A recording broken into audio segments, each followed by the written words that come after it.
Hey guys, and welcome to Petrol Ped, and welcome to a brand new series of videos, Cycle Sunday. Now I've travelled all the way up to Edinburgh to visit a friend of mine, Paul Bowker, who runs the most incredible cycle shop, Criterium Cycles, for a project I have been so excited to share with you. If you love your bikes, this series of videos, you're going to love it. And even if you don't, if you just like engineering or technology or carbon fibre, you're going to love it as well. I am so excited to tell you more, but it's quite nippy out here, so let's head on inside and meet Paul. This, my friends, this is going to be very special.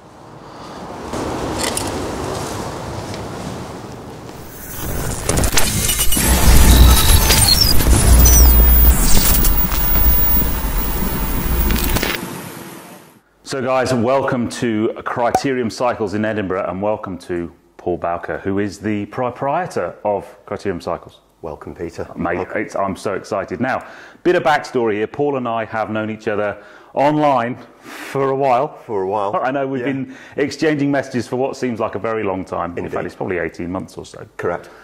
And Paul was one of the Peddlers Rides videos during the first lockdown. Yep, with my Renault Traffic. With your lovely, amazing van for carrying bikes around. Yeah, it's good.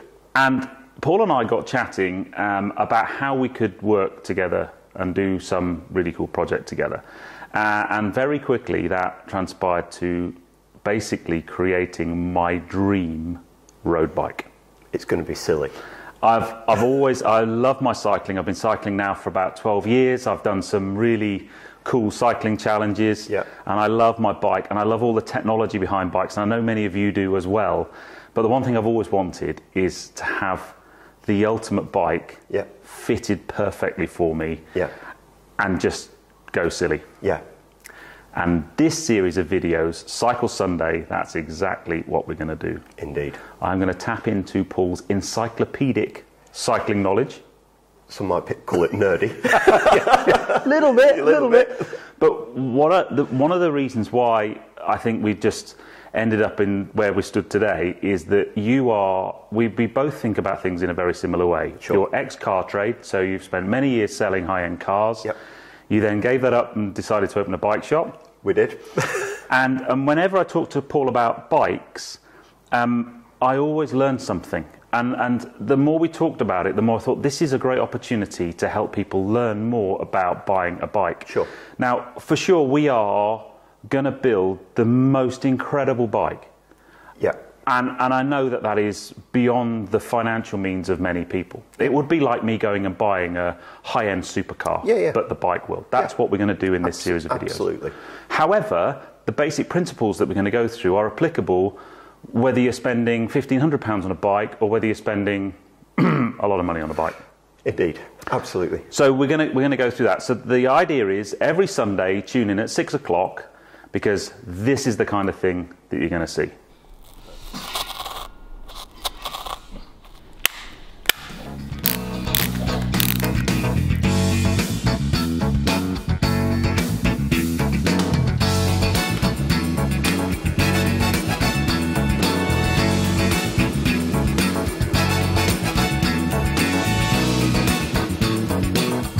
Hi guys, and welcome to Petrol Ped.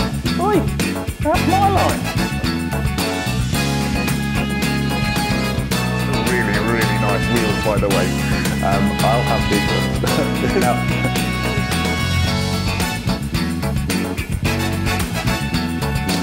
So, what are we going to do? First thing is we need to decide what kind of bike and what kind of frame. Totally.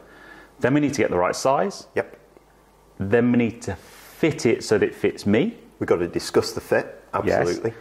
And then also, I guess we've got to decide what kind of components and what level of expenditure and technical capability we're going to have for components. Absolutely. So this is going to be a frame-up custom build, not an off-the-peg and adapted-to-you bike.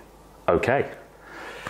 Those are terms we're going to, I guess, understand what they mean as we go through. We've got to unpack all of that. Because I guess you could walk into this bike shop and say, I want that one, and walk away with it, and that would be great. Absolutely. But I guess depending on what I'm going to do with the bike, how long I'm going to ride it, the kind of riding. Yeah. Because I do typically quite long rides, I want to be really comfy on the bike. Here we go. I'm going to stop you there. Yes. The word comfortable is being way overused in the cycle industry currently. Yeah. Cycling never has been, isn't, and never will be comfortable. Okay. It is exercise. Yeah. It shouldn't hurt. Right. Which is key. All we are trying to do is kick misery as far down the road as possible. Yes. And that is why it's important to get the right type of bike, the right advice, get it sized correctly, and then also have the opportunity that you can tap into knowledge of how to get it fitted and dialed into you. Right. And that's what these videos are for. And that's what these videos are for. The other thing I quite liked is you said I could buy speed. Oh, yeah. Oh, yeah. Right, I like that. This is really great. Hours on the turbo, buy speed. Buy speed. Buy speed. Buy speed, okay. yeah. So the first thing we need to do... hours on the turbo and buy speed. We'll do that. We'll do that. Let's do so that. the first thing we need to do is have a discussion about frames and what kind of frame I'm going to buy. Absolutely. So let's go and have a look at some frames. Definitely. Now then, mate, two utterly stunning bikes in front of us. Lovely, aren't they? And to the untrained eye, they both just look like a road bike or a racer, as we used to call them when we were kids. Yeah. Drop handlebars. But there's a big difference. So what are the fundamental basics when you're choosing a bike in terms of the different types? Yeah. It's really confusing for customers looking at bikes because, like the car industry, manufacturers are starting to put a niche within a niche within a niche. Yeah. But two things to consider. Yep. A race geometry. So that's that one. That's this one here. And an endurance geometry, which is the one that you're looking at and is stood in front of you. Yeah.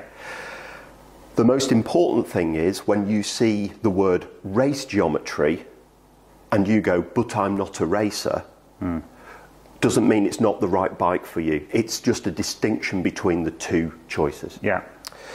So what is the difference? Fundamentally, and for obviously your car viewers, think a race geometry like a BMW M3. Okay. Take it on your favourite B road, and it's just going to move around you. It's going to be responsive and agile. Yeah. Then, for the endurance geometry bike, think BMW M5.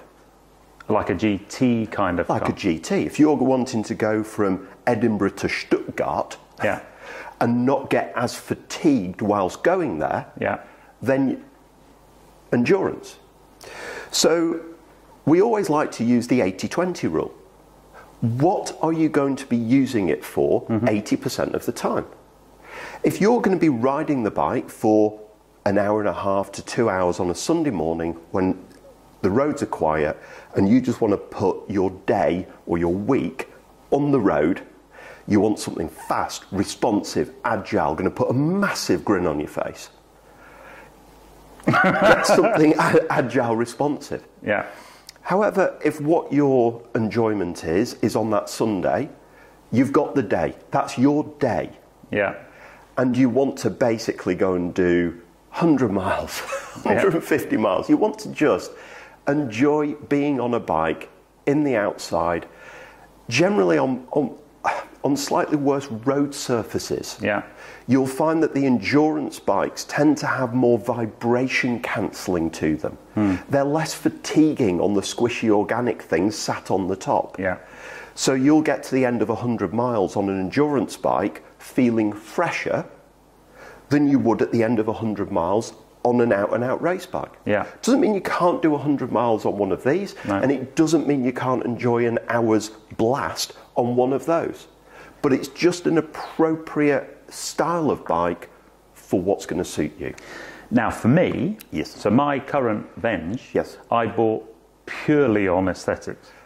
Yeah. It was a full-on aero bike. Yeah. I love the tie-in between McLaren and Mark Cavendish, who the bike was designed for, and that's why I bought the bike. Sure. And I love the look of an aero bike. And that's why when I look at something like that, yes, because that is an aero-looking bike, but that's not to say that this hasn't got a huge amount of aero technology on it as well. Not at all. So for me, I would probably, even though I guess most weekends I'll go out for 2-3 hours, probably. Yeah. But I do like doing 100-mile sportifs, and I do like climbing mountains. Yeah. So I kind of need a bit of both. But my emotional side would lead me towards a more sport-oriented bike. And also what we spoke about before is also your experience. So you've already said that you've got 11 years of riding road bikes. Yeah. So your body adaptation and your ability to sit in this position for longer periods of time is already there. Yeah. But if you're brand new to cycling and you've not gone through that process, if you've just signed up for your first Ride London, your first sportif, where 60 miles is massive, the equivalent of couch to 5K for cyclists. Well, going for an endurance bike is going to be a much more enjoyable process and a much faster process for you to be able to get there. Yeah. And then maybe in a few seasons' time, and you're looking for your next upgrade, at that point, your endurance bike may become your winter bike. Yes. And your nice new aero bike then becomes your main bike. Which is exactly what happened to me. Precisely. Yeah. So ultimately, that bike is not better than that bike, and that bike is not better than that bike. Just like a BMW M5 is not better than M3, and M3 is not better than M5. They're two fabulous products for two slightly different objectives. And that is why you come and speak to someone like you in a shop like this. We like to hope so, yes. Yeah. Now then, what we are going to be doing at the end of each of these videos is a podcast, because we're limited in terms of time. We could talk bikes for ages. Yes. So in the podcast after this episode, we're going to talk much, much more about the details of the bits we want to talk about now but haven't got the time. Yeah, we're going to talk about bottom bracket height, head tube height. Leave it for the podcast, Paul. Leave it for the podcasts. So next, I guess, is choosing the right size. Okay, so now we know the frame style that I'm going for. We do. And for me, that was no great surprise. Although that balance between aero bike and a kind of a not pure aero, if that makes sense. Yeah, absolutely. Yeah, we went a little bit emotional. Yes, very. But 60% of you getting on the bike in the first place starts here and here. Yeah. And ultimately, the difference that happens here, we made a good choice. Yeah, we've made a very, very good choice. But the next thing, and this is the learning curve, is the next thing you need to know is frame size. Correct. So we've got the style and the size, and I didn't realise there's only 2 measurements you need to get the right frame size. Yeah, if you to completely unpack it, we basically need to know your inseam measurement. That's that one. Yeah, not what trouser leg length you have. No. An accurate inseam measurement. So there's a video on your website. Yeah. It's super easy. Mrs. Petrol helped me do mine. Yeah. Inseam height and overall height. And that's it.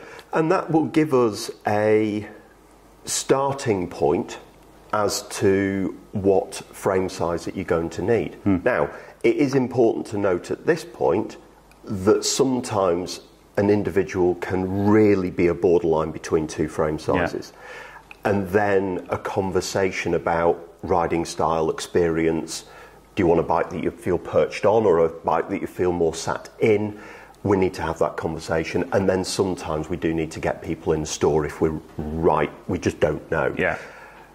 The vast majority of people, once we've got those measurements, will go, you're that frame size or you're that frame size.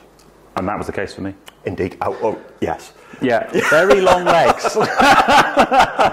So now you've got the frame size. Now this is so frame sizing and frame fitting, or bike sizing and bike fitting. Yes. Fundamentally different things. Very much so. And that is what you need one of these for. So the next step certainly helps. Is to have a fit jig like this. Yeah.